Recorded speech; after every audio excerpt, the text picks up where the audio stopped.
Good morning, good afternoon, and good evening to all. Myself, Vaibhav. Welcome all of you to today's session of Visual JForex, in which we will be starting afresh with a new indicator. The name of the indicator is Woodie pivot. This is a variant of the pivot series, and I hope you are well familiar, and you might even have used one of the type of the pivot. This is an interesting setup, and we will see how we can design and develop the algorithmic system using these particular indicator on the Visual JForex platform. So let us now head to the Visual JForex board, which has been developed by the Dukascopy Bank SA to make our trading life simpler and also more efficient.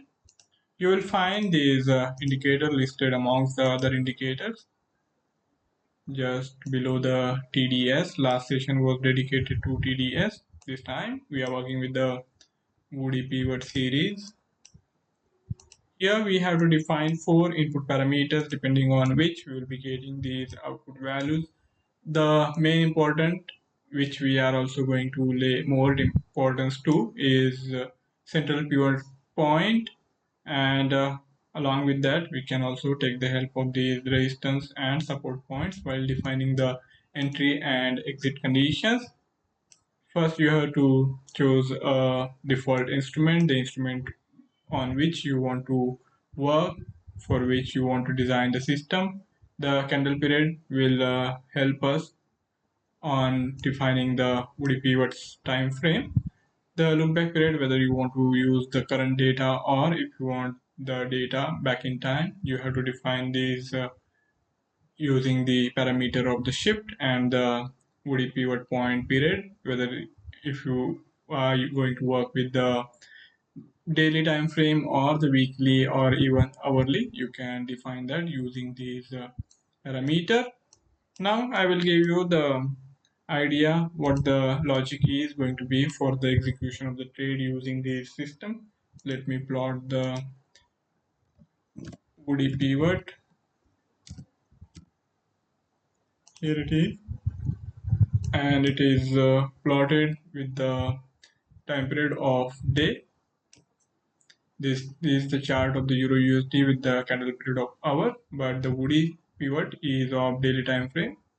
So bear that in mind. These are historical output values. I will edit it to remove historical price levels of the Woodie series, Woodie pivot series.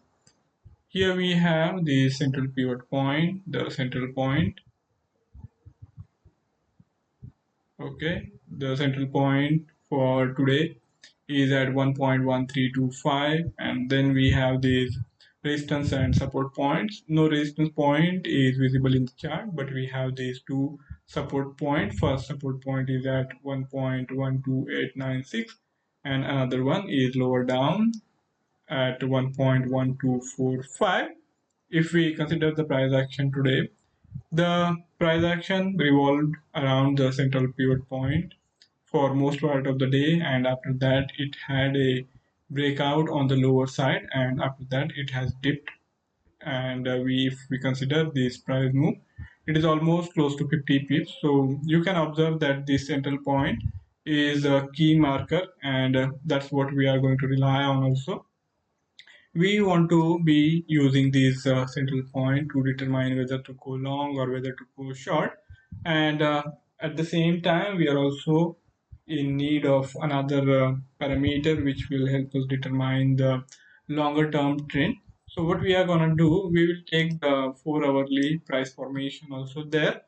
The last 4 hourly candle should have closed with gains, so that will be one of the conditions, that the closing value of the last 4 hourly candle should be greater than its opening price. And then we will turn our attention to the price formation around the central point of the pivot series. Here we will wait for some dip, and after that it should show the signs of reversal, and as and when the price starts to rise again above the central pivot point, we will look to initiate the trade. And for the sale trade, the conditions will be reversed. We will be in search of the formation where we will have the last 4 hourly candle closing lower compared to its opening price, and after that we will see for some upward move and then the dip on the lower side. So what we gonna do, I will first explain to you the buy side formation in details. Provided the 4 hourly condition is in place, we will be in search of the condition where we have the last hourly candle closing on the lower side compared to the central pivot point, but the hourly candle prior to that should have closed with gains. So somewhere like this formation where we have the closing and the opening value of the hourly candle above the central point of the pivot series, this is going to be important, and after that there should be dip below the central point, and that is not happening here. I think it is not really happening in today's chart. So let us go back in time to look if such kind of formation had taken place earlier, it will be easier to understand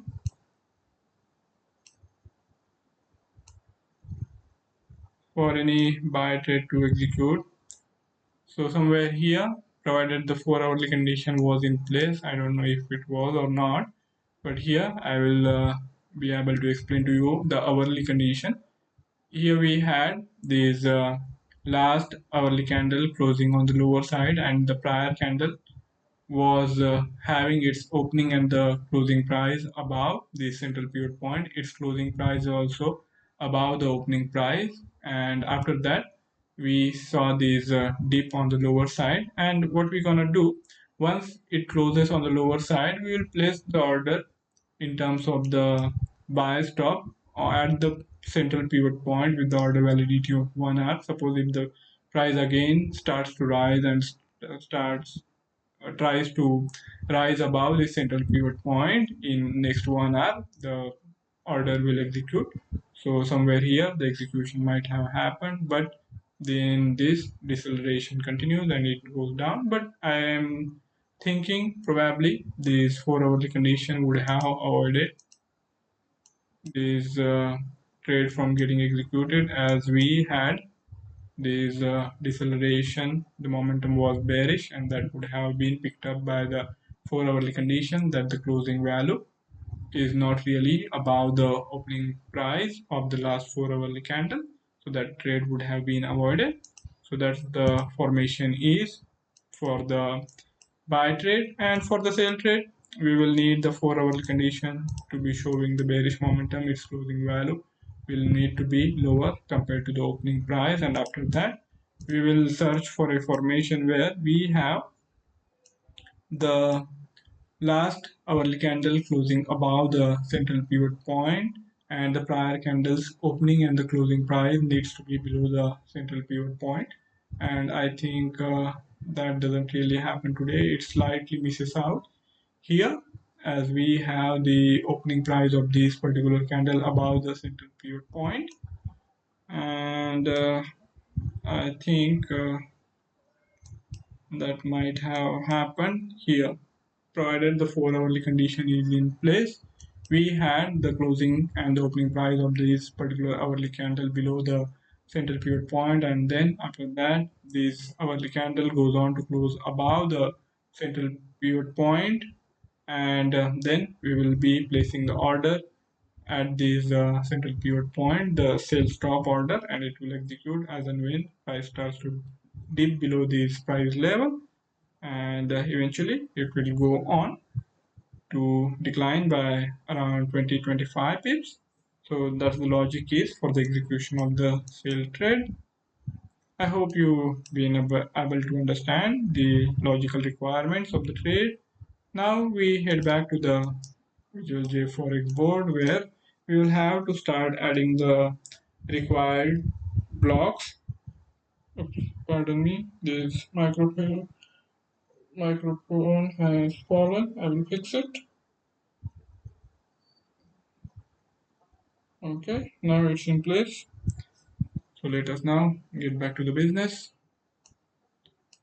First thing first, the instrument subscription will need to be done. For that, I'm going to need the logical blocks.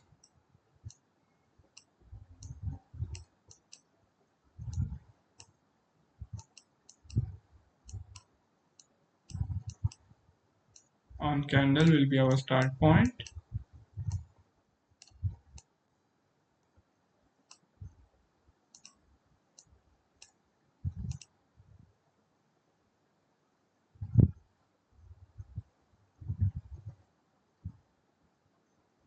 Default variables, default instrument.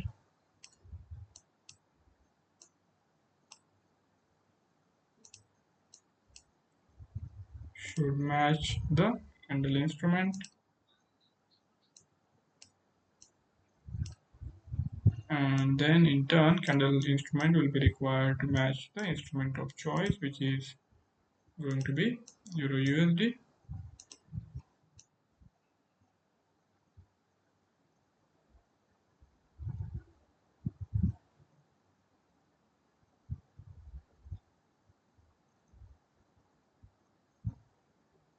Here we have to find the Euro USD in long list of these instruments.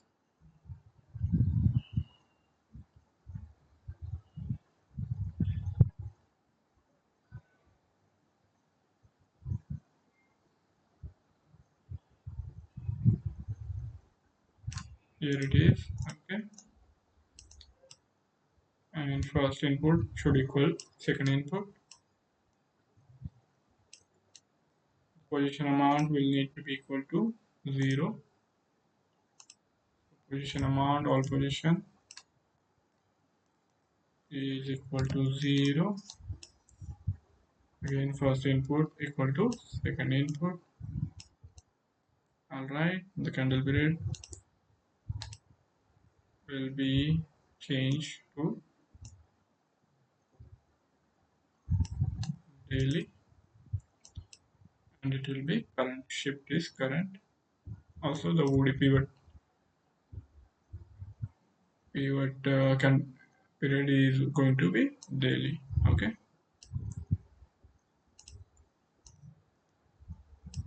And since we are only taking today's Woodie pivot point output values, I think only one block of this Woodie pivot will suffice. If required, we will add more blocks later on, but for the time being, this looks enough to me.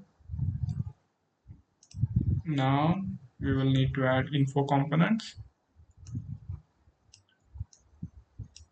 Get historical candle, 4 hourly and 2 of hourly time frame.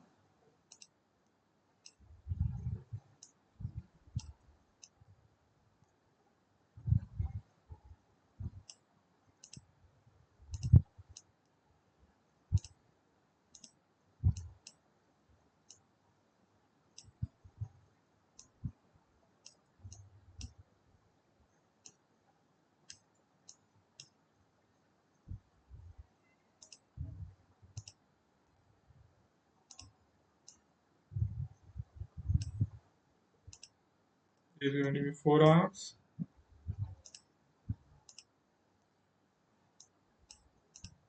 And hourly.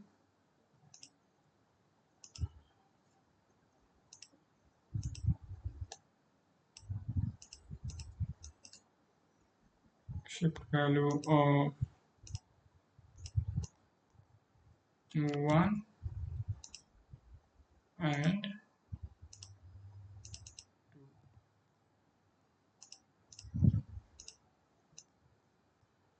here also the look back period will be changed to 1. And after this, to pinpoint the exact entry, we will take the help of 10-second candles.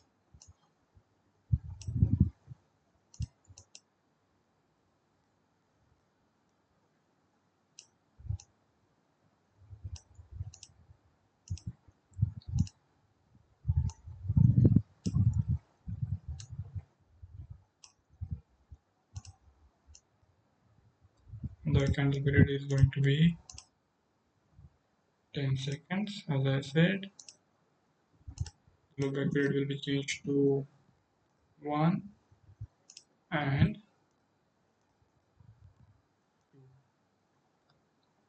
This one will also need to be changed to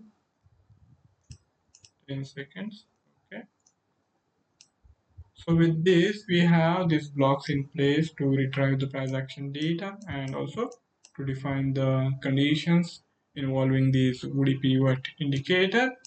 And we stop for the day, but of course we will be resuming next time around, and we will proceed forward to define the conditions for the execution of the buy trade first, and after that it will be the turn of defining the conditions for the execution of the sell trade. So thank you all for joining in, and if any of you have any query or any idea to share, you can write back to me in the feedback section, and I will be more than happy to take the discussion forward.